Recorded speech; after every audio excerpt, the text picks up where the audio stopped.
আমরা ওইভাবে প্রতিবাদ করতে পারি না। ইনশাআল্লাহ আমার দাবি তাহলে কি ভোট না, ভোট আপনার অধিকার, আমি চাইতেছি দেওয়া না দেওয়া আপনার, ঠিক আছে। আমার দাবি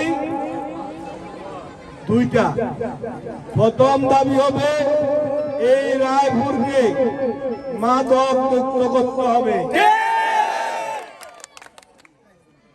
আমার দ্বিতীয় দাবি এই রায়পুরে সন্ত্রাস চাঁদাবাজ মুক্ত করতে হবে।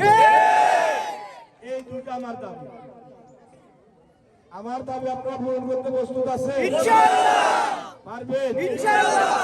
নেতৃবৃন্দ আপনাদেরকে বলছি, আপনারা যদি আমার দাবি পূরণ না করেন, আপনাদের দাবিও আমি পূরণ করব না। আগে আপনাদেরকে আমার দাবি পূরণ করতে হবে। কেন আমার দাবি আগে পূরণ করবেন?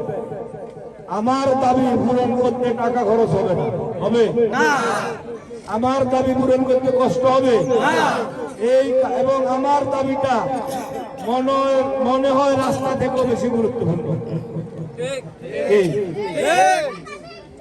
আমার দাবিগুলা মনে হয় আপনাদের চাল ডাল, আপনাদের রাস্তা, এই রায়পুরবাসীর দাবি, এই দাবি কি আপনাদের? এটা কি সবচেয়ে বেশি গুরুত্বপূর্ণ দাবি? ইনশাআল্লাহ আপনাদের দাবি পূরণ করার জন্য আমরা চেষ্টা করব। আর আমিও তো আপনাদের কাছে দাবি নিয়ে আসছি। আমার দাবিও আপনাদেরকে শুনবেন না, আমার দাবি আপনারা শুনবেন।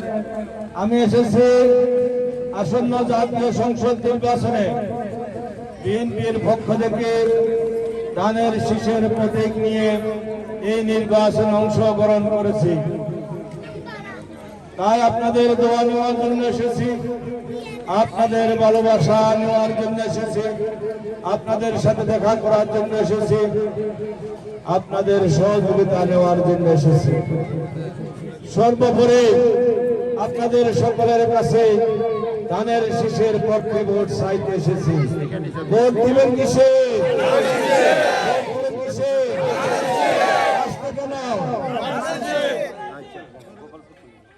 প্রিয় এলাকাবাসী,